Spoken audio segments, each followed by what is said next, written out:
Uh, the Melk Show will be rebranded as the Sherilyn Show. Yes, Facebook. Yeah, that's funny. But yeah, so we'll be streaming on the Sherilyn channel over there on YouTube, and I'll show you that in a minute. I've got like the bare bones setup over there.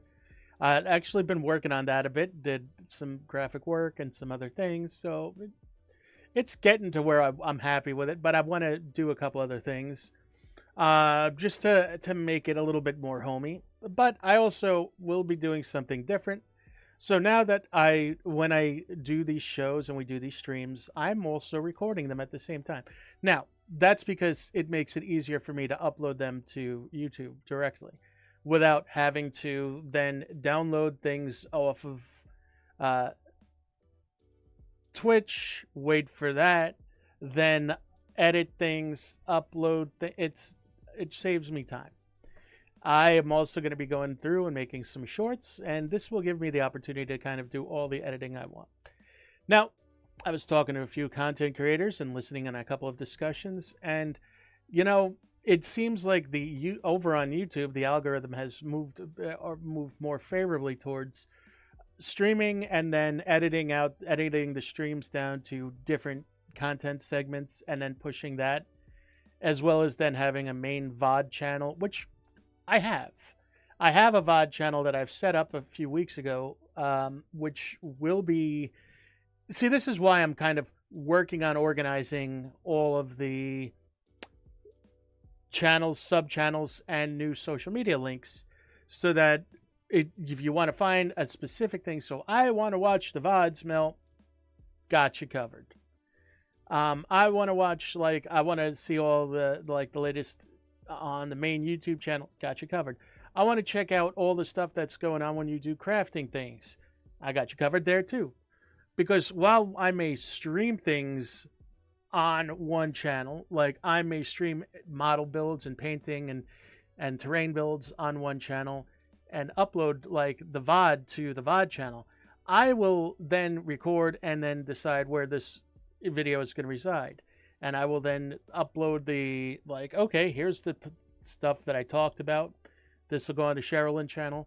Then all of the crafting and stuff, well, that stuff will get put directly over onto the Melk's Workshop channel, which is where I want it. Because you have to kind of do that for the algorithm to discoverability on YouTube and to get... So there are things I have to be attentive to. But as far as where are all the clips? The clips are going to reside on the Sherilyn channel. All of the short content and things like that. And I'll have short content up. So if I'm doing a quick tool tip on things, you'll know where to go. And I'll have things posted live.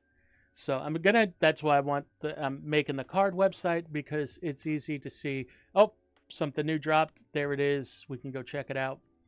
I'm try to make that as easy as possible. And then I'm also planning on doing a more audio only podcast, which will be something that will be available for you to download off of your favorite podcasting service. Like if you're going into work and you want to listen to something, I'll try to put out a little bit of a longer form content for that. Now that I have my audio editing software working and things like that, it's easier to kind of record those things in a straight up MP3 format, upload them, and then I can edit out the noise and normalize the sound so that everything is there, and I don't have to worry so much about mixing things and having audio checking levels and things like that. Now, there's a lot of things about this that are a lot of work initially. I mean, initially I'm working on growing the channel, and I want to grow the YouTube channel specifically because I like putting out content, but I like also feeling like that content is going to not be, I don't have to worry about whether or not that content is going to get paywalled or dono-walled or whatever. Paywalled specifically on things. So if we're doing content like this and I decide I want to have it on Twitch, I don't know what Twitch is going to do. I don't know if how they're going to handle certain things. I know I'm going to be, I already know YouTube's ground rules. I know about the copyrighted music. YouTube has a YouTube audio library that is free for you to use. That's easy to do. I know about, obviously we have DMCA free music. That's also key. So we have that. So it's not that there's a lot of things that are like, oh my God, I'm worried about on the production side of things, like the hardcore, like things like that. I'm also in the process of compiling and making new audio alerts for when people sub or follow the channel or things like that. And I want to have one running for Twitch and one running for YouTube, and we want to have things set up for that. I will also, so to break things down, there is a VOD channel. And that will be for just the raw uploads of each time we do a stream. The VOD will go there. And if you want to watch the whole stream or just want to put something on at night or like whatever, go for it. It'll be there. I'll put a link up to it. I'm kind of working on getting all of the links together for that. If you want to watch like when I do reviews, because most of the stuff that we'll do, I'll be doing live here and then kind of editing and putting up in certain terms. Maybe I'll add in an image or something when I want to talk about something. So, for instance, I am going to do a review of Diablo 4. We're going to talk about that today. I finished the campaign. I've been into the endgame now. Now, I've been doing this on softcore, but I've also been watching Bucket and Peppy do it on hardcore. So I've seen like some of the things that I've done hardcore before in the games, so I know how they work. But like it's just to see the differences in what they're doing and how they have to pay attention and do things versus how I have to do things. Definitely a different beast. Catrell, what's up? Good to see you. Hello. So what we're gonna do is we're gonna talk a little bit about that. But overall, when we do reviews or when I, maybe I'll film a couple of skits, because there are some things that I actually do write for and prepare that I want to put up on the channel as well. So you'll have access to that on the Sherilyn channel. That'll be the main YouTube channel. And then when we do stuff where I'm like going to like show you how to build tabletop, talk about when we build tabletop terrain, or we talk about, or we do like a in-depth dive on different airbrushes or paint mixers or things like that, or I do like we talk about like the difference like why if high flow CA glue might be better in certain situations than a more viscous and thicker glue, and some of the benefits of using them in different situations. I mean, there are things that I have a wealth of knowledge on. Like if I ever do the glue special, which I know it's actually just a kind of a funny meme at this point. If I ever sit down and pull out all my glues and we talk about them, that'll be up on the crafting channel. And that's specifically because YouTube, when you label your channel and you want to hit certain discoverability points, you want to have your channel as kind of specified, like as sectioned off, or as kind of want to have one theme on each channel. So we'll have 3 channels because I handle 3 different things. So this is where people will go for most of the main like content, and then when we do like long form stuff, it'll be on there. And then podcasts will be done with audio only, and hopefully my goal is to be able to get them out so that people that want them can get them off of their favorite podcast servers, as well as just being able to go to the website and download the latest, podcast directly in MP3 form. So these are the goals that I have set for myself and things that I want to do. This should give me plenty of time to make the content that I want to make without like burning myself out. And before we like dive into the let's watch stuff and catch up on some of the stuff from yesterday and some of the stuff that was earlier today and all the cool game stuff, I really kind of want to talk a little bit about some of the things that I've noticed that's going on. Now, specifically, I want to talk a little bit about like I go on Twitter because I must hate myself at some point. And but the reality of the situation is I keep up with a lot of friends. I've curated my Twitter down so it's pretty much the feeds that I want to read, not like a bunch of other bullshit.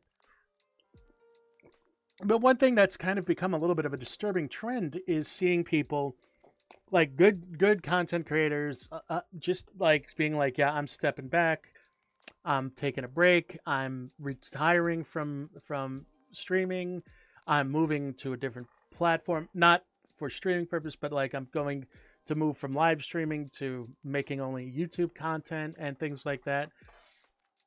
And I've been reading this with I would say over the last month, I've seen a kind of like a spiked or a marked increase in the amount of content creators that are stepping away or like moving away from live streaming and things like that. And I think obviously last week, the situation with Twitch and a lot of people feeling like they didn't know where to go. A lot of people don't want to go over to Kick because Kick is like bad. Well, I'm going to say this: Kick is kind of like the Wild West, and there seems to be a lot of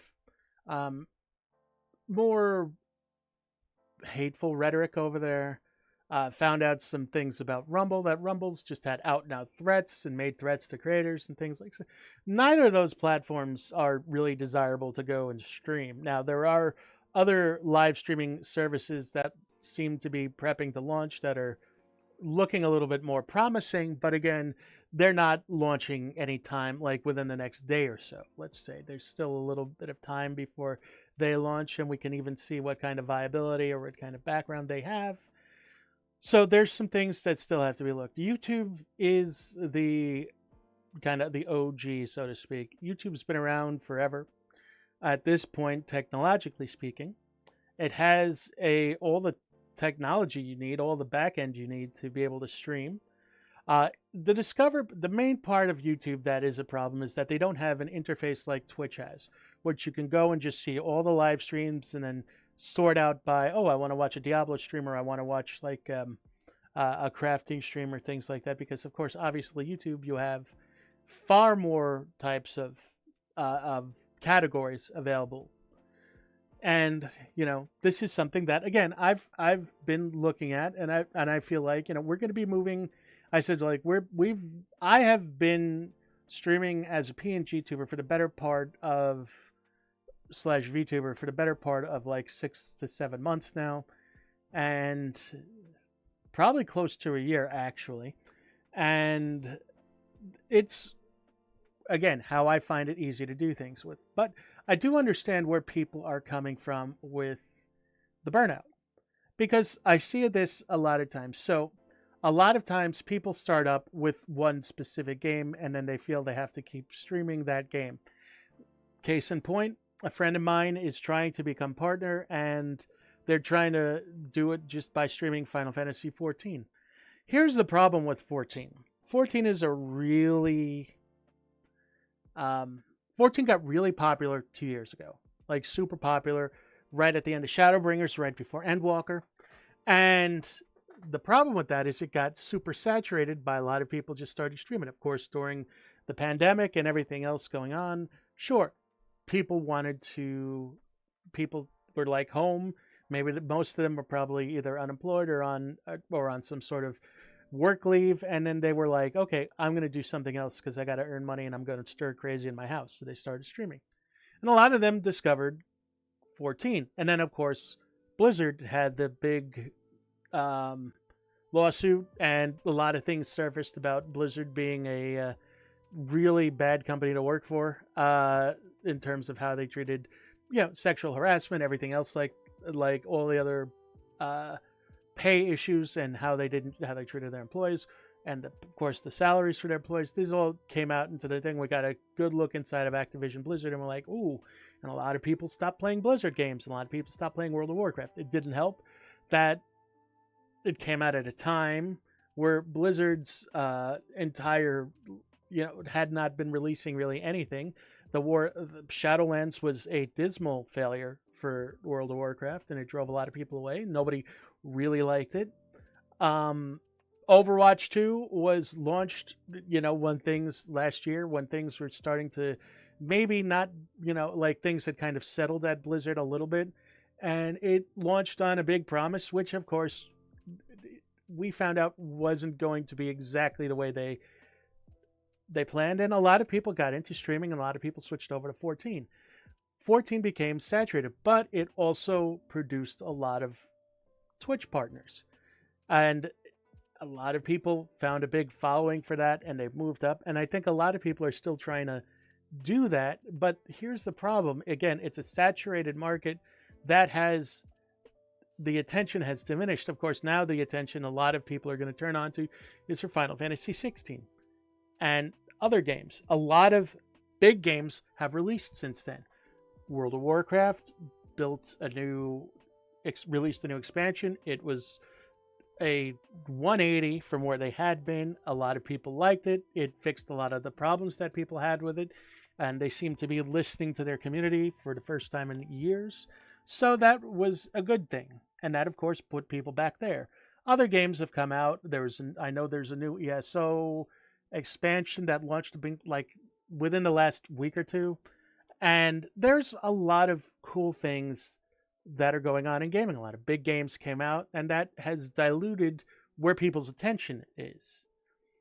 And because of that, again, you're seeing a lot of people kind of struggle to find a game that they want to stream. And the problem I see a lot of people have is because they kind of they marry themselves in a sense to one game and creating content on it, and then they get burnt. Good example of that is a video that came out today from Dado, who produces a lot of content for Destiny. And I happened to be watching Fallout Plays stream earlier because he's been playing Diablo 4 because it's breaking up things and it's scratching that action RPG itch. We're going to get to that in a little bit too. But Dado's really like in a spot where he's like, I don't know if I want to continue making Destiny content after the next expansion. I have to think about what I do, but I need to take a break for my own mental health. So we're going to do another year. And then after that, I'm going on sabbatical. And then I'll figure out what I'm doing while I'm on sabbatical. Because over the last 10 years that he's been creating content primarily for Destiny, he has been only taken 2 weeks off for himself. And this is why I think a lot of content creators, and one of the things I read a lot about a lot of people taking breaks, is because it's something that he said, and it's something that I've seen other streamers, other friends of mine that are streamers, that are partnered streamers, say as well. It's like, hey, when I'm doing content creation, I'm spending most of my day thinking about what I have to do. And then if I do something and I'm not streaming it, or I'm not, working on it, I feel guilty, and then I just don't feel. It's like you get into that bad mental health area where you're not able to rest. In Dado's case, he says, I'm up 12 hours a day thinking about work, thinking about content, what he's going to make. And he does all of his editing himself. Now, you may say, well, Dado is still somebody that when he streams pulls in over 1,000 viewers per stream and has over 1 million subscriber YouTube channel. The fact that he's that size, which is not small, and is doing all of his editing on his own because he worked in video production for TV shows before that, so he likes editing, is a lot of work. That's a tremendous amount of work. And again, I say this, like, a lot of people think, oh, well, you're content creators, you get to play video games for a living, blah, blah. Yes, we know it is kind of a cushy job in a certain respect. But as I've said before, when you're doing content creation, okay, there's a lot of things that go into it. If I want to rebrand, I've got to redo all of my information panels. I've got to redo all the graphics. I've got to decide what layouts I'm want to use. If I even want to continue to update my stream, I have to think about this. There's always checking into things on OBS, making sure all of my drivers are up to date. These are a lot of things that you might say, well, that kind of goes with that, and that only takes a few minutes. Well, when you couple that with not only do I have to make sure my drivers are up to date, which is the thing I do as as somebody that's worked in IT, yeah, I do that regularly. But on top of that, it's like, oh, I downloaded the latest OBS patch. Did OBS screw something up in the back end when they added a patch that's going to make all of my Yeah, I have to go through all my screens. I have to go through all my scenes, make sure everything is working. These are things that you have to do, and this is a lot. On top of that, there's also deciding what content to play and seeing, especially if this is the way you're making your living, it's, is this going to be relevant? That's why when you see a new game come out, you see a lot of content creators rush to that game, especially if it's something that's vaguely similar to stuff that they are known for. And again, now you have a different thing. Now you're not somebody that's locked themselves into one type of content creation, right? It's now I'm not just somebody that's locked myself. Okay, I'm only making content for Diablo. All right. If I'm only making content for Diablo, well, I know that I'm going to get on and I'm going to stream Diablo. Here's the problem. If I ever want to play something else, I have to worry about my numbers. I have to worry about my viewers. I know I'm going to take a hit, and that hit, and you'll hear a lot of people say this. Oh, well, it's, you switch up categories, but that hit means maybe I'm not going to be able to pay rent. Maybe I'm not going to be able to afford groceries. It could mean the difference between being able to pay your bills and not pay your bills. So that's why a lot of streamers and content creators in general get nervous about doing that and running into that problem. So what happens is you get into a spot where maybe you're playing a game that you're burnt out on, and then you get into a spot where you don't even want to play the game anymore because, it's like you kind of hate this game because now it went from something that you liked to now it's something that is a source of stress and anxiety and struggling to keep relevance or find relevance in this. So this is where a lot of streamers like that burn out in one space. And then on the other hand, if you're always trying to keep up with the Joneses, it's like, okay, now you have to bring your A game to the latest launch. Again, we're going to look at Diablo as an example, but we could look at Tears of the Kingdom as an example too. Now I'm existing in a saturated category on Twitch, which means the first thought that has to go through my mind is, why am I streaming this at this point? Am I going to be able to capture enough of a market share to be relevant? This may not be like it. You may be like, well, I like Uncle Bucket and Uncle Bucket's streaming it, so I'm going to watch Uncle Bucket. That's fine. But if Uncle Bucket's trying to go, and I'm using it as an example, but obviously, if Bucket's like sitting there and he's just happy to stream and just wants to hang out, cool. But if somebody's like trying to grow, or if they're used, like let's say I'm normally I'm gonna pick a really fairly like partner number. We're gonna go on the lower side of partner. We're gonna be like, let's say I'm a 150 concurrent viewer streamer. Okay, putting myself into Tears of the Kingdom at the afternoon, early part of the day in the afternoon, not necessarily a bad idea. I should be able to keep my regular viewers. But if I stream at night when there's a ton more people streaming, and now you got like some of the bigger names out there streaming, now I might run into a spot where I'm losing viewers. And this affects my bottom line, especially when you consider that somebody, now I'm going to say this, if you are, I have to say this carefully, because I want it to be so. This is also where keeping the scale of how you're streaming and how you're pulling in money, it becomes very important to make sure you're paying attention to that. And what I mean by that is, okay, so if I am streaming and I'm a, like I say, I'm about 150 concurrent, okay? The odds are that I'm not pulling in enough money to support a staff.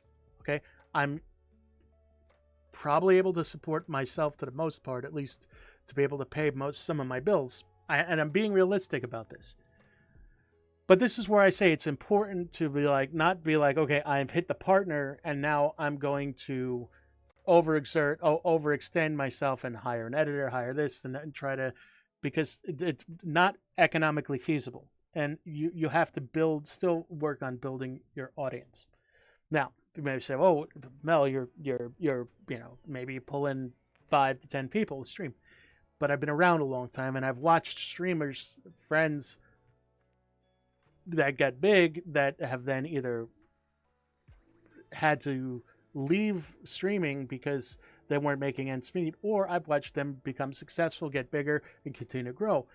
I hope always for the continue to grow portion for people but I've seen some of the mistakes people have made, and it's important to kind of talk about that because, again, when you're sitting there struggling to figure out how to be relevant, you're also going to burn yourself out too. Like, that's why a lot of people will say, don't worry about the latest game. And you'll hear a lot of partner streamers say, well, such and such game released. We're not going to play that right away. We're going to keep doing what we're doing because they know that within 2 weeks, and it generally tends to be within 2 weeks, the viewership in that category, the amount of saturation in that category will go down. But if you don't wait for that to go down, you're going to put more stress on you than you normally would, and you're going to burn out. And again, this is where I see other people talk about, well, yeah, I'm burning out. And then again, there's the other thing which we talked about earlier, which is Twitch itself. Twitch puts out a policy.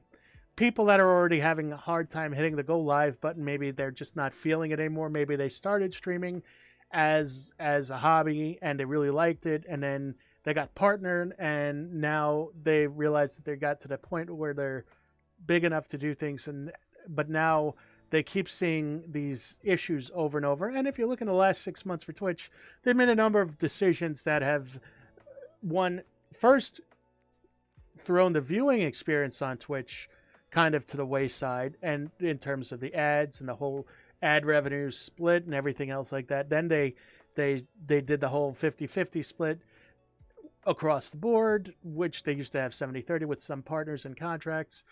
And then this whole situation from last week with the ad placement and the ad size, and then also there was the simulcasting, and then there was the opting out thing.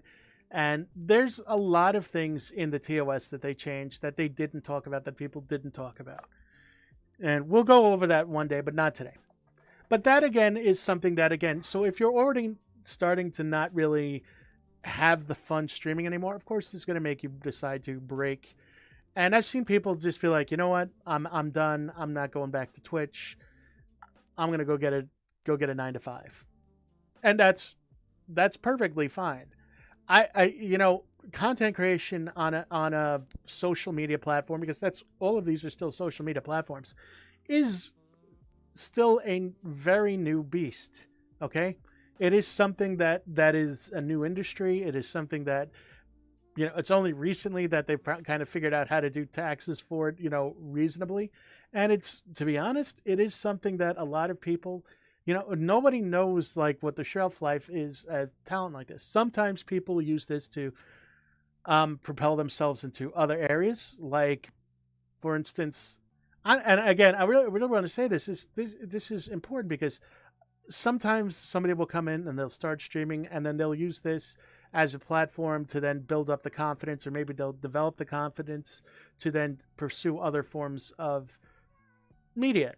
A lot of, a couple of streamers I've seen that started out as game streamers, as VTubers, have then used the confidence they've built on this platform to then put out their own self-produced records, albums. Well, I say albums, music, or gone into a form of news commentary, things like that. And that is great. Some people get on and like Asmon is really kind of one of the people that did this, not as a VTuber, obviously, but started that. I kind of look at Asmon's reacting things, because he will spend a lot of time reacting, and then those will be cut up and then portion out. Asmon Gold reacts to this or that, or you'll watch a video and they'll do a lot of react content. And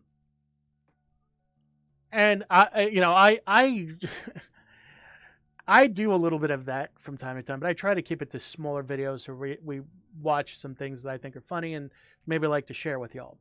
That's fine.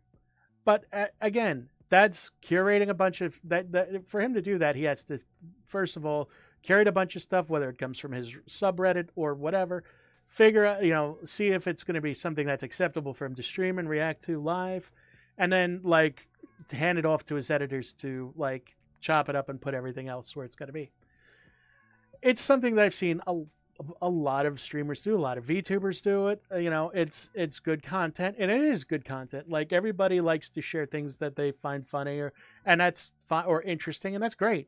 It doesn't always have to be funny. It could just be something you find interesting, and you know, hopefully your audience finds interesting. And of course, you learn by trial and error. Again, like I said, there's content that I make like when we're streaming, like what I will personally edit some of this down and put some of this in the podcast on the main channel. Some of this will be left in and just go over to like the VOD channel where the whole raw video itself will get just the whole raw stream itself will get uploaded to the VOD channel, which I'm going to have uploaded like the last stream of this stream because there's some stuff from the other ones that the earlier stuff that will be put up here as short form content. I'll let you all know everything that's going on as we kind of continue down this path.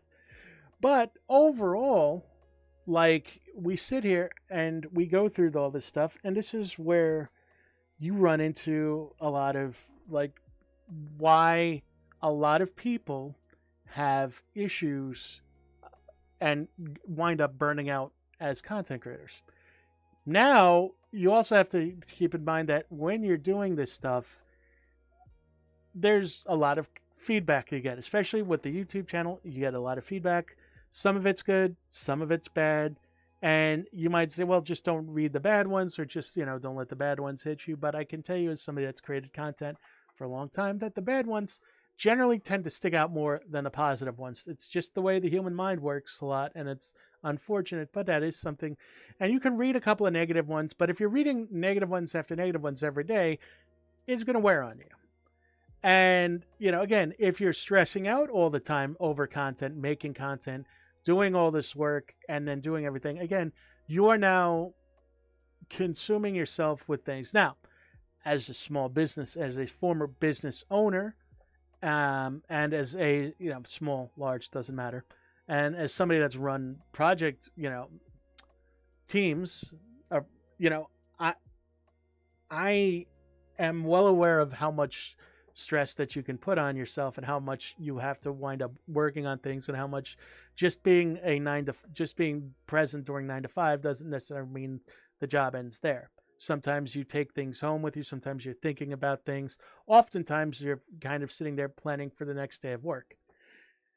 And that happens. And when we don't make time for ourselves, we run into bed. We don't do the necessary self-care. Now you'll hear people talk about self-care, and it doesn't have to be just meditation, things like that. Sure, that's great, but it may not be part of who you are as a person.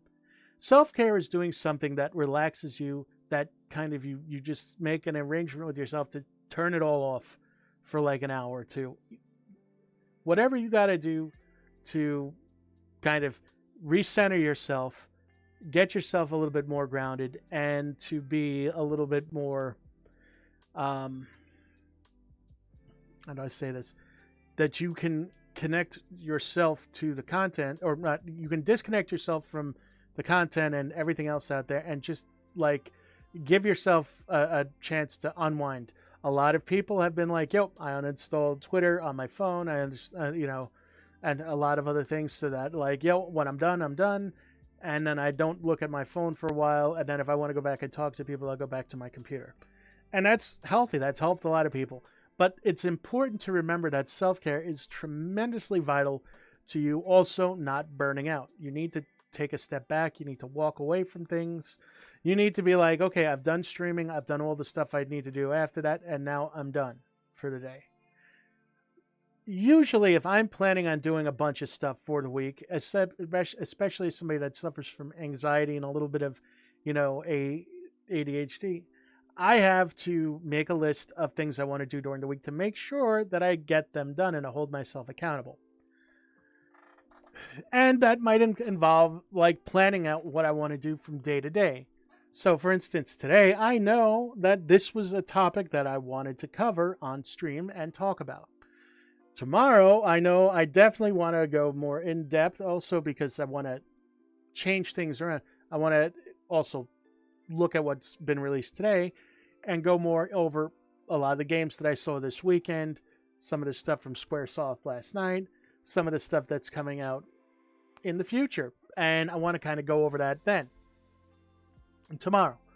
So the reason I know that that's what I want to do is because, like, I know that I want to put my thoughts together on this, and when we go over things, kind of really give you a proper, perspective. And what I'm looking forward to, let's take a look at some of the stuff that's been released media-wise. We'll look at some of the trailers. We'll look at some of the behind-the-scenes videos, and we'll spend some time going over all of that. And that'll give me a chance to do an earlier stream and get this stuff set up properly, which is what I want to do.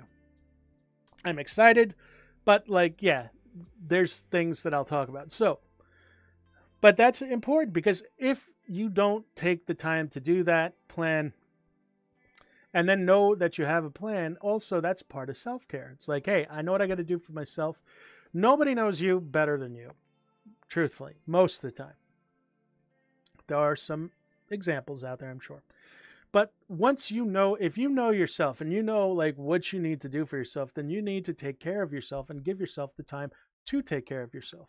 You want to make sure that everything that you need to do, you can take care of. And by that, I really mean you gotta make sure to give yourself enough time to recharge that social battery, recharge those creative juices, so that you don't burn out, and that you don't let yourself get pulled into the negative, into that bad mental health state. And part of that, I want to talk about, is imposter syndrome. I can say safely that I've seen also within the last couple of weeks, and this is something that I'm going to talk about often. I've spoke about this in the past, but imposter syndrome is real. It's that feeling like you don't belong in the subject. You're not good enough to be making content. But here's the deal, okay?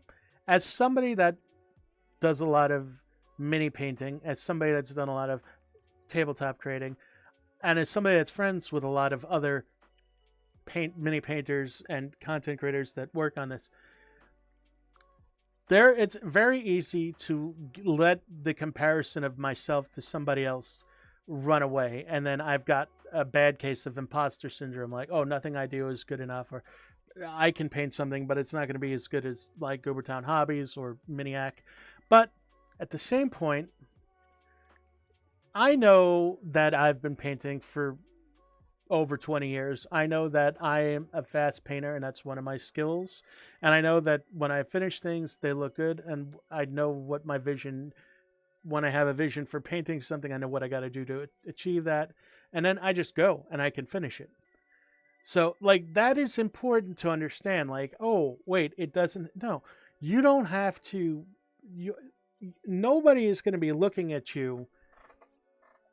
You don't want to get stuck into the thing where you're constantly comparing yourself up to somebody else and being like, oh, I'm just not as good as them.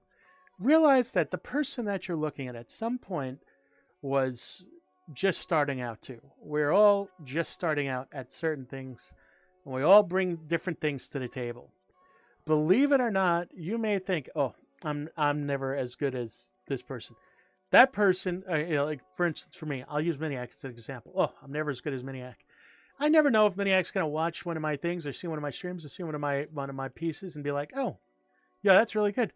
How'd you get that effect?" Oh, people. This is something that it's very important for everybody to understand, especially in content creation, because this is something that you'll go up against time and time again. Oh, I'm not good enough as a VTuber. I'm not good enough as a streamer. I'm not good enough at this game. Put that out of your head for a minute. And it's easier said than done, I know. But let me remind you that everybody that you're watching started out was just starting at some point, and probably wasn't really good when they began with either. Sure, yes, there's going to be some exceptions, but there's one thing I know, and this is really what it's tied into. If you are sitting in some place and you have the thought of, well, there's nothing more I need to learn, I'm the best, then you are doomed probably to fail sooner or later.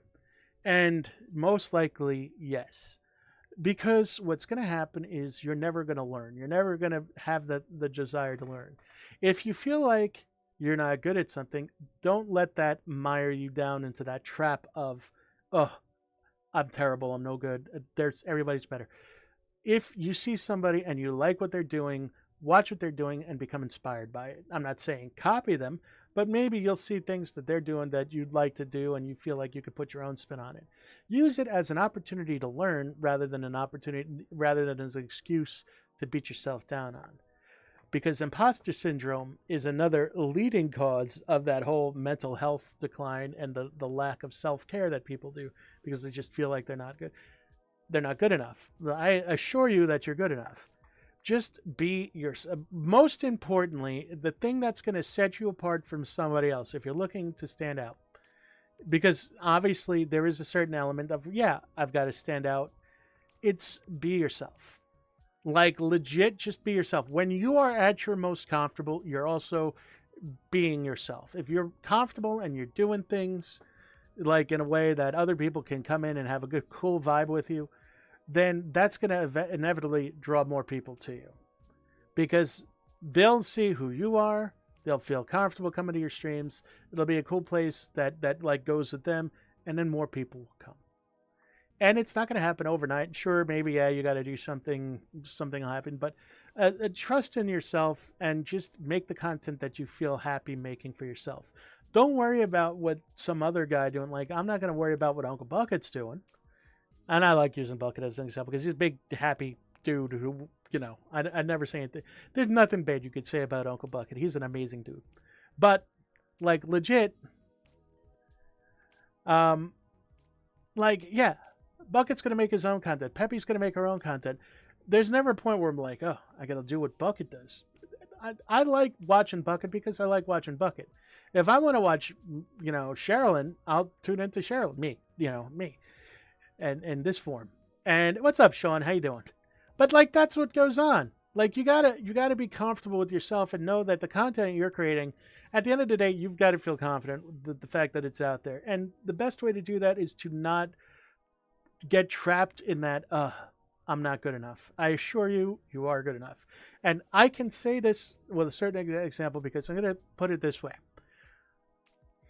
So we're going to put the story hat on for a moment, but I'm going to TLDR this. 2 years ago, got into that car accident. Almost severed my left knee. My left leg at the knee. It went all the way through. Pretty much to the back of the kneecap. So, just give me 1 second.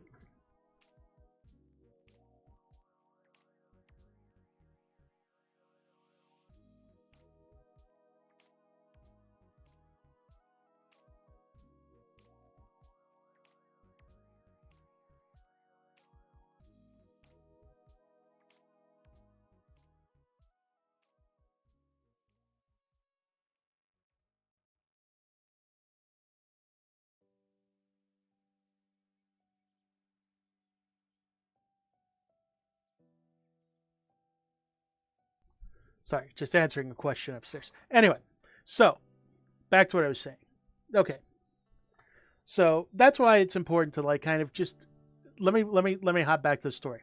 So I got into this accident and I knew that after they did the surgery and everything was like attached and I wasn't going to lose my leg, I knew that I had like a long road ahead of me in terms of recovery, learning how to walk again.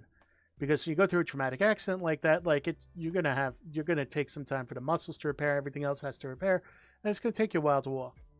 I was determined, and I knew that it was gonna be a process, but I knew that I could do it. And every day I got a little bit better at it. That's the point. Eventually, yes, it took a while, but I got there, and I was walking on my own and doing everything else, just like I knew I could. The important thing is to remember that if you're getting into content creation or you've been content creator for a while, yeah, there's always going to be somebody out there doing something different that you might think is really cool.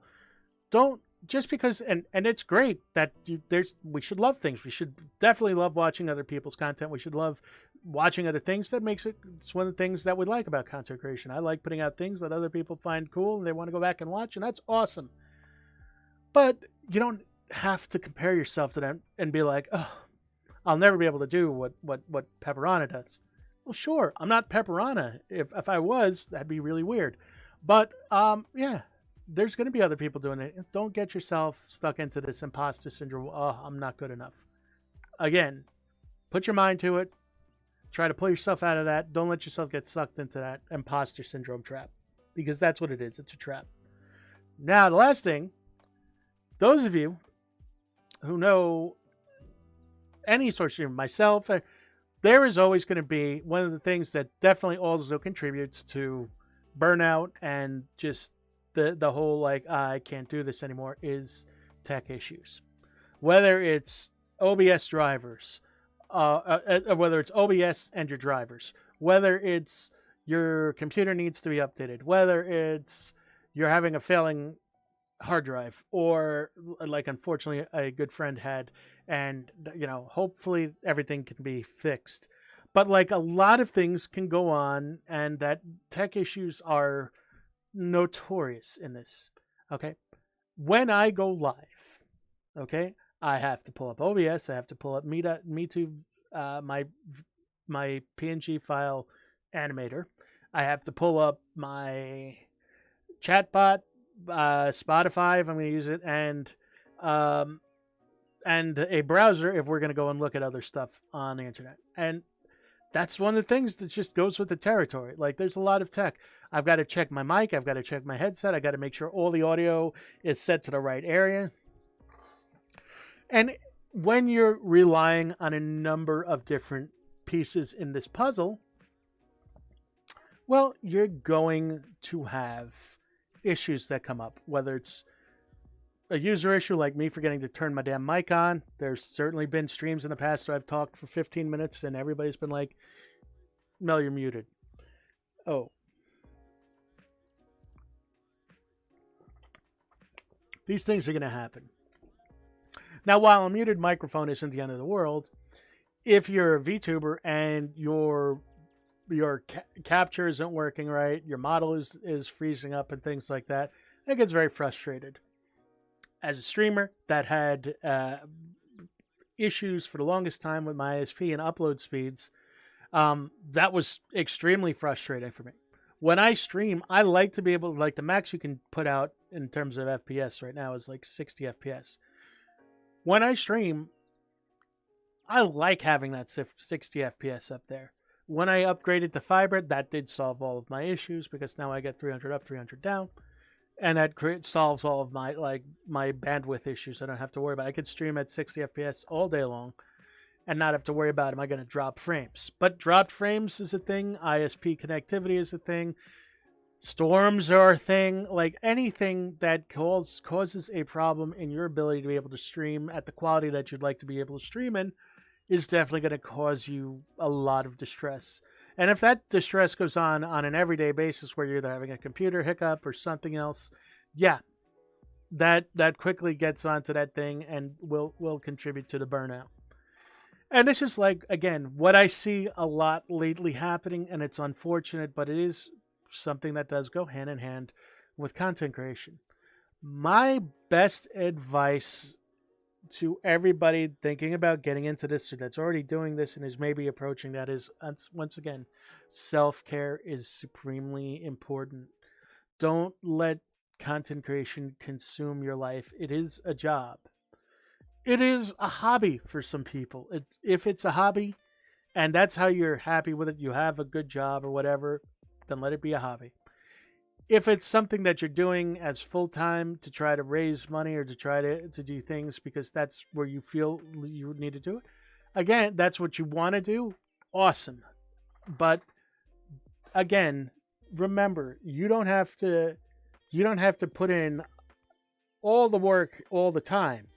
It's okay to just enjoy things a little bit, take time for yourself. In fact, I recommend taking time for yourself so you do the proper self-care.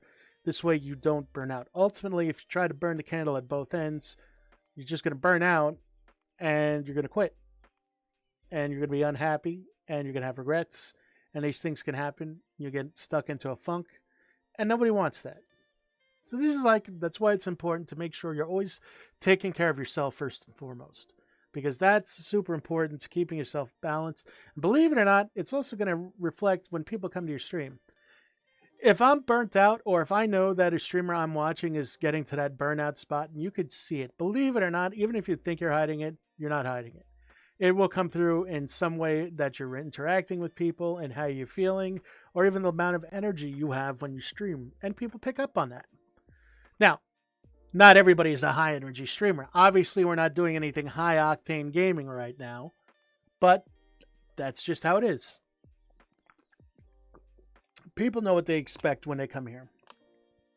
And that's what I want. I want people to be able to come here and know that they can chill, and that I'm not going to be like screaming in their ears. Or I hope not. Hey, Jakatsu. Good to see you, friend. I want this to be like, I always try to do a chill place and things like that, so that we can vibe and we can do the things that we want to do. And that you know that you have kind of like a cool spot to chill where you can just vibe and like use me as like a little bit of like a non-ASMR, like that voice in the background that maybe gives you something to listen to while you're working on things at work. I don't have an ASMR mic, but I mean, if I did, I would certainly not object to doing ASMR. But it's something that I think is kind of neat, because I've seen some people do it like in a way that's interesting. And I'm not talking about with like a jackhammer. I mean, like legitimately like carving soap and listening to how that works on that kind of ASMR mic. I don't know if it's called a binaural mic. You can correct me on that. But it is one of those things that is very interesting to me again, and that's partially because I like to fiddle with things, like and playing with sound is pretty interesting. Like I would never do something like, oh my god, but it would be something kind of funny to be like, and today we're going to carve this block of soap in both sides of the ear canal. Of course, me saying things, because the way I would say things would always kind of be like ASMR with humor. Because if I try to be like, yes, today we are going to do some. Now I'm going to let you know, set the mood, so to speak. First of all, you're just going to see this character on the screen, maybe a hand cam, which I have set up for like when we do this. So you just see my character and my hands in black gloves. So it'd be like first of all, it'd be like, are we going to carve a steak perhaps? Or maybe we're going to carve some soap. I've got latex, I've got nitrile gloves on.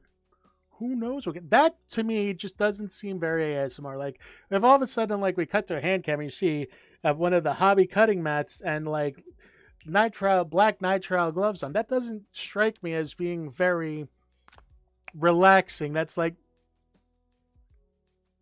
I'm not quite sure where he's going with this, and I'm a little bit nervous, to be frank with you.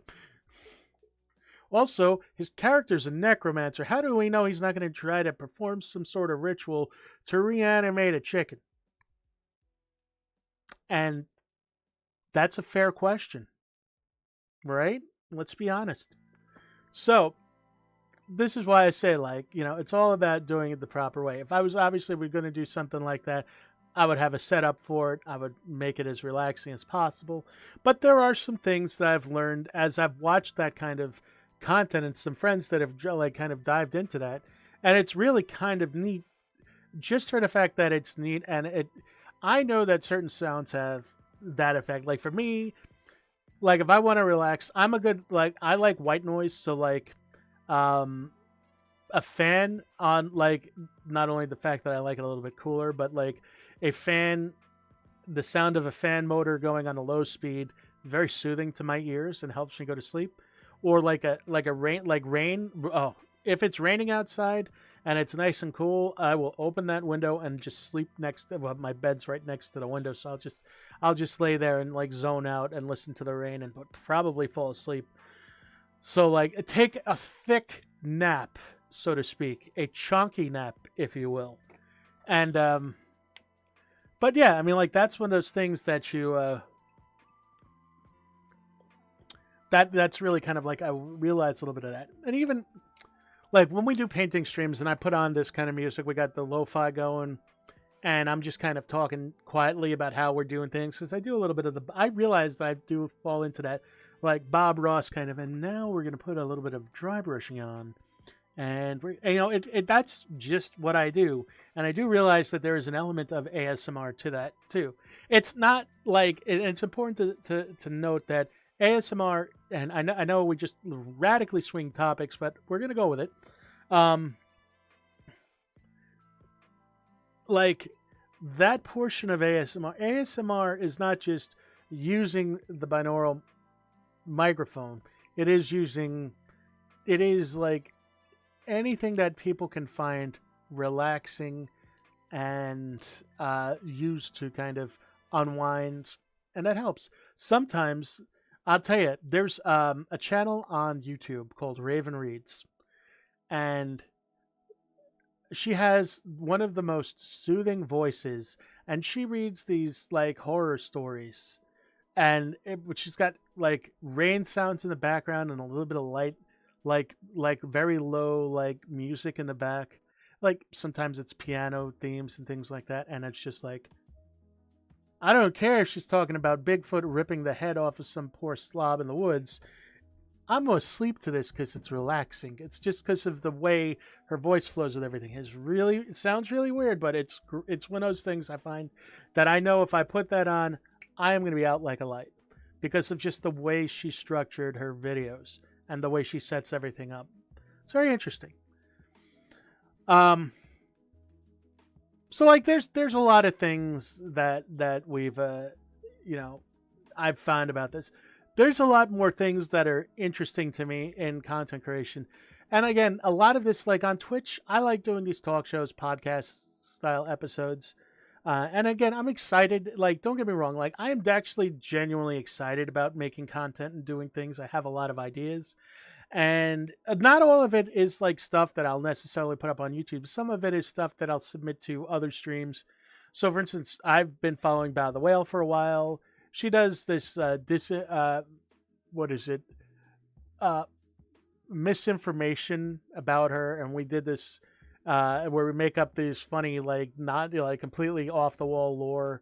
And then everybody submits it and she'll award a prize or something. You have a small community, I say this small community, like 3,500 people, community event, and she'll give out a prize at the end to, and it's just good fun to watch because people get creative. And I, if I have a focus to write some stuff on, and I know I can easily write a skit, and that's kind of one of the things, like, I was really glad to kind of find the editing program that I like for audio, because my big thing is audio. Like, I can do a lot of audio. Like, I can record the audio.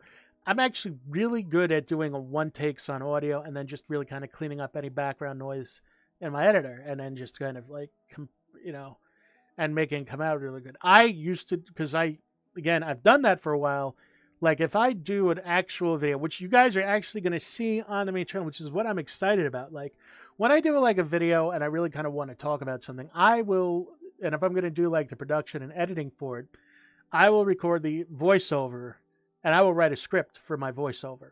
And then it's a matter of reading the script to the point where I'm like basically memorized it so that I can deliver it in one or two takes. The only thing that screws me up, obviously, if I have to, in order for me to record like that, like, here's the deal though. Like, I have a good microphone for it. I have, it's a USB mic, so it's already built in. All the stuff I need is built in. If I was using like an XLR, then I would wire it in with a compressor and then add in things, other pieces like editing equipment, like a Go XLR or something like that, just to kind of play with the sound a little bit more and clean things up a little bit more. And I would do all the pre-production work, and then I would still put it in the editor, listen back to it. And again, there's plenty of times where I'll do something where I'm editing something together, where I'll be going back and forth a lot of times. Because we're going to watch something from Jonathan Young, and we are going to do a little bit of kind of like a share kind of thing. And it's been interesting watching Jonathan do his streams where he's producing his music and producing videos, because you see the process. And I recognize like what he's doing, because there's a lot of times when I'll be editing a video or editing some content that I'll be going back and forth. And is this right here? This, no, I got to re-record this, or I want to use this footage here. And I'll go back and forth until I get it just right. And here's Here's the problem with every single creative I know. There's that point where we're working on something and then we just have to tell ourselves, okay, it's good. You need to stop now. Because there are points where I'll be working on a mini or I'll be working on something and I realize that now I'm just kind of nitpicking. And because you're the artist, and as the artist, you're almost never going to be completely satisfied with something. But there is a point where that's where it's usually helpful to have somebody else. Like one of the reasons when I get close to like being done with something on stream, I'll be like, guys, what do you think? And if you guys are like, awesome, that's great, I love it, I know I can put it down. It may have things on it that I'd be like, because I will look at it, I will nitpick it, and I know some of you all out there are the same way with things.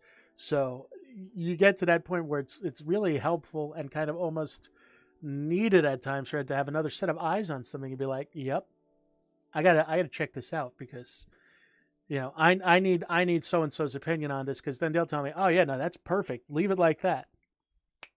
Because you can easily also fall into the I've over-engineered this. And that's one of those things. So I get into these things with that, and that's why I find a lot of things interesting, and I love watching other creatives on stream, and that's a lot of streams. I like watching people and how people work together and things like that. Like, I loved my best time, one of the best times I've had on stream is 2 weeks ago with Bucket and Sets and Peppy and Liger Zero, where we were playing Warhammer Darktide, on stream together, and we were jumping into different missions, because I like those type of games where you can just jump in, do things like that as a mission, and just be good to go. I have to be in the mood for it, but the fun that we had when you're just having fun in a game is unmatched. And I love how the energy comes through on the stream, and how it's like one of the times when I'm playing a game and I'm streaming that I'm just like, oh, I'm actually animated. I don't feel as self-conscious, because one of the things I always say when I stream games is like, I get into the game and I get quiet, and then you're quiet, and then we're all sitting here and everybody's quiet. It's like that awkward silence when you're like in the middle of a conversation and it's just awkward silence. It turns into awkward silence, the stream. And it's one of those things that it probably is not as bad, because people are like, ooh, game, let's check it out. Let's see what Mel's going to do in this. But in my head, all I'm thinking is I should talk more. And then I start talking about like random disjointed things that have no coherence whatsoever. Because that happens. I get off track, and then all thoughts just randomly just shoot out of my mouth. Sometimes that can make for interesting content too.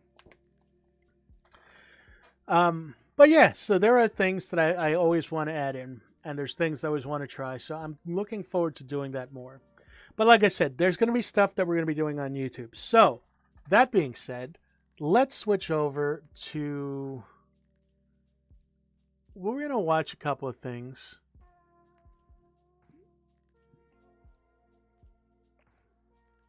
But I'm going to prep some things up before we switch over. And I'm going to find some funny things. And some just cool stuff. Because there's just a lot of... We're just going to go through and watch stuff that Mel watches on YouTube. But before we do that, I'm going to put up a link for y'all.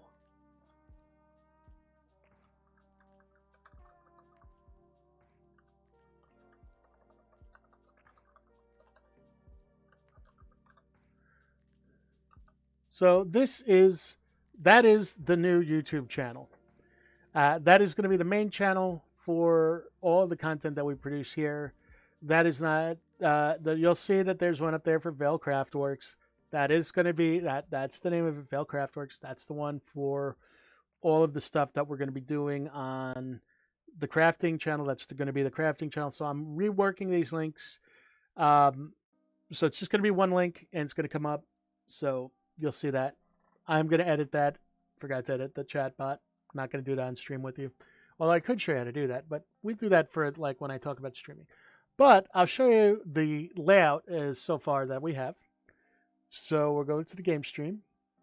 So this is the logo I came up, and I really like that. logo. I really like just the way. Obviously, I love the way Sherilyn came out. Um, I went through and kind of laid this all out. Put some of this information in here. We're gonna again go through and unify everything so that everything is where I want it to be, and I have to finish setting a few things up. But it's good. I'm gonna have a trailer up here. I'm actually scripted out what I want to say, and I'm gonna actually edit that a little bit so that you'll see what we get up to here on the YouTube channel. And then I have two more trailers to record for the other. Well, one of them is just basically going to be like, "Hi, I'm Sherilyn. These are my VODs. If you've missed our streams, please come and see." No, I'm not going to do it like that. "Hi, you've reached Movie Phone." I don't know how many of you will remember that either. So, yeah, but we'll figure out some voice to use. But I thought we'd take a break from some of the music here and listen to some of John.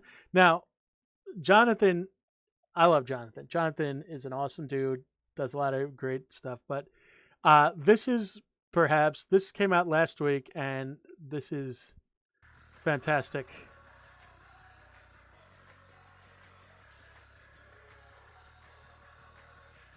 You know what? We're going to.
All right. The best part of that video was legitimately the video was great.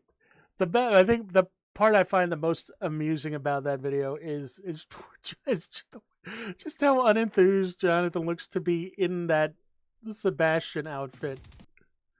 Um, and but I mean, like, legitimate. I love that version of that song. He is just super talented. I think we all love Jonathan, and his music is really good. Um, Once again, like, I will be putting out some content, and no, I will not be singing. Um, unless we do some sort of like donation goal or like some sort of like fundraiser where like that's a goal and that's the only time we would do that, where you all like bully me into singing, and then I won't apologize. Uh but yeah.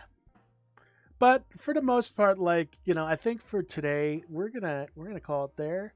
Um so here's the plan for tomorrow. So we are going to be streaming tomorrow. We're going to go live. Probably I want to say about 1:30 to 2 o'clock Eastern time. I'll let you know exactly what time.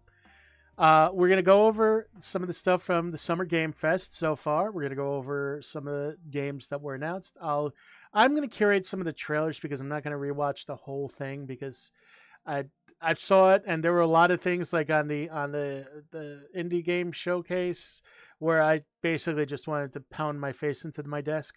So rather than doing that, I'm gonna go through and pick some of the highlights of it. Obviously, we'll take a look at Starfield, and we'll take a look at some of the other games that are being announced. There's a new Tekken. I think there's a lot of stuff that's coming out that looked really cool. And of course, we're gonna take a look at the new what was it, Yakuza game. And yeah, there's just a lot of stuff that looked really cool. A lot of it's stuff that's going to be coming to Xbox. I know there's a Sony one that came out. We're going to take a look at some of the stuff for Final Fantasy 16. By the way, if you have a PlayStation 5, you can go right now. If you're interested in it, go download the Final Fantasy 16 demo, and you can play the first 2 hours. Now, well, not 2 hours, but the first, like, the prologue and things like that. Now, it's an added bonus because it is like not just a random sampling of a certain point in the game. It's the beginning of the game and the prologue, and this will carry over to the full version of the game in just over 2 weeks now. In just 2 weeks, 2 short weeks, that's coming out on the 22nd and 23rd, and you'll be able to get your hands on it, play it for full. From what I've seen, a lot of people are already streaming that, so that's awesome. And I mean, overall, just like I've been really excited about some of the things I saw. There are a lot of indie games I saw that looked really good too. There was up. I know I was here. There was up at 2 a.m. for 16 and done when I got up from work. Yeah. I had heard I was awake last night when Mamsie got on stream. She did a late night stream, and Nira popped in and was like, "Oh, I'm just waiting." I'm like, "Oh, you're waiting for the 16 demo?" He's like, "Yep." So yeah, but it's listen. I just assume that you and Nira and Kaylee just sleep on your own schedules and don't have a normal sleep schedule because I'm not know any place to argue with. I don't have a normal sleep schedule. I don't think anybody I know does. And everybody that's ever been a gamer or worked in content creation probably doesn't have a normal sleep schedule. Did he not sleep? I'm sure he slept. No, actually, no. He did sleep before. He took like a chunky nap, like a 3-hour nap before he got up. So, yeah, I don't. You said chunky nap, and I'm using it. I'm running with that. Chonky nap is copyright Jakatsu, okay? She called it a chonky nap, and that's what it is. All right, that's what it is from now on. It is a chonky nap. That is when you take a nap and it just goes beyond a nap. Like, to me, a light nap is like a 30-minute, like, oh, I've closed my eyes and I've gotten up. Then there's a thick nap, which is like, oh, I've slept for longer than I'm in between like an hour and a half. And then there's a chunky nap. A chonky nap's when it's like over 2 hours, like 3 hours, just on the border of actually just sleeping, but it's not quite because, you know, chonky naps can happen almost whenever. So, like those are always fun times. Um, but yeah, I likes me a chunky nap every now and then. Um,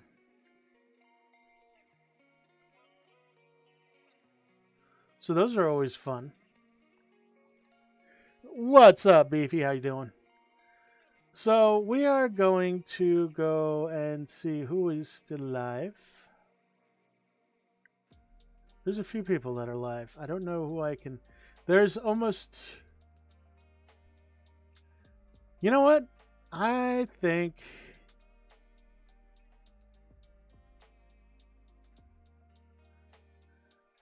Oh, also, what am I saying? I forgot to do. I forgot to mention. We're also going to be checking out Street Fighter 6 next week. Um, I picked it up when it came out. Came out the same day as Diablo. So obviously, I wanted to. I'm still in my kind of like Diablo kick. Although I do go, I was in 14 earlier, did my fashion report. Don't forget to do fashion report. Fashion report is stupid easy this week. Okay, it's the 2B top, and I'm talking about from the coffer, like the one that everybody got.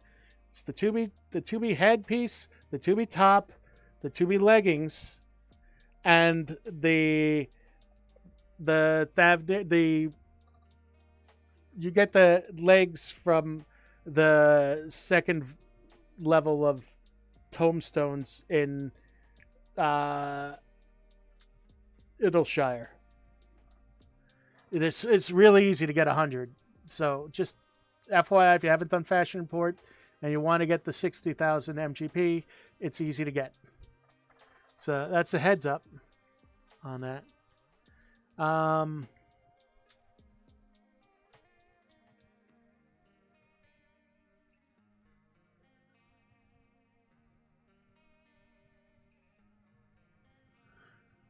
Let us see where we will go. You know, we haven't rated my buddy Ever in a long time. Ever was doing a lot with Slay over the course of Slay's ongoing streams for Wounded Warrior Project this month. Um, Slay 3K is a good friend of mine who has, hey, Bear, what's up? Bear, thank you so much for that tier 1 sub. And we're getting, oh, got some new audio alerts coming in too. So that'll be cool. So just to give you a refresh on the week, what we got going on. Tomorrow, we're going to do an in-depth deep dive and look into a lot of the games that got announced and things like that. We'll probably stream Diablo for 1 or 2 days this week, kind of just give you all a chill with y'all, maybe play with some of y'all on stream and just chill out in the end game.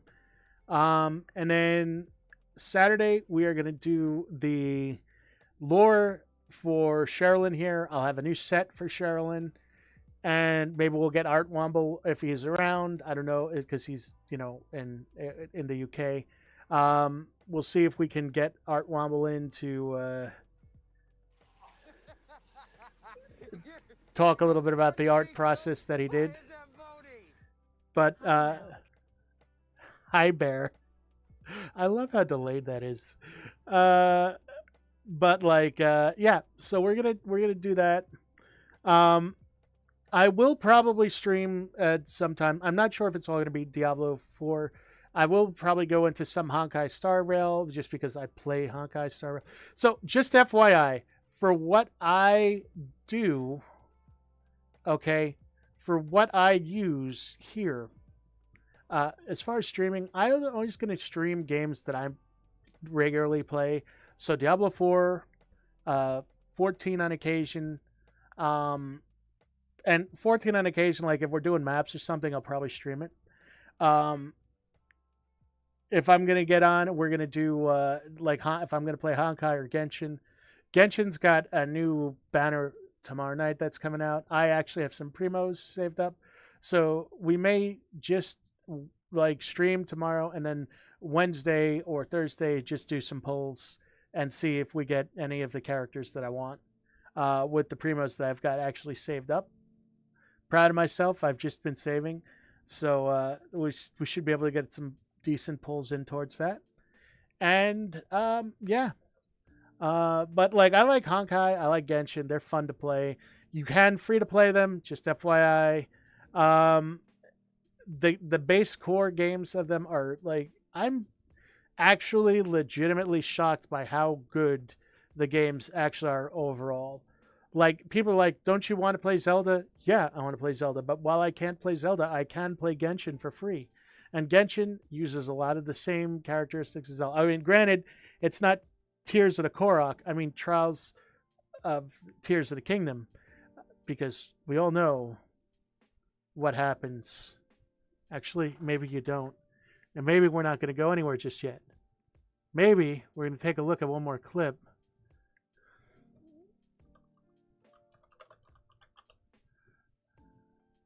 And see what happens when things go when things happen in Tears of the Korok, and why I call it that almost exclusively now. If I can find the clips, because they're always great. I swear I got into there the other day. I was doing stuff and then I saw I am terrified now. Okay. I'm scared of something. We'll see if we can find this. I don't know if I can. I don't know if it's still up, but there's just been a lot of stuff going on. Okay, we'll find this and we'll go over this tomorrow. There's some fun things that were out there for that. But anyway, that being said, we'll go and check that tomorrow. In the interim, actually, you know what? I know. Well, let me just see something. I'm still kind of vacillating on where I want to go for a raid, but I'm going to keep it on Ever. We are going to go raid So Everdream. Ever's a really awesome dude. He's playing RimWorld. He is generally a very entertaining dude. Really chill.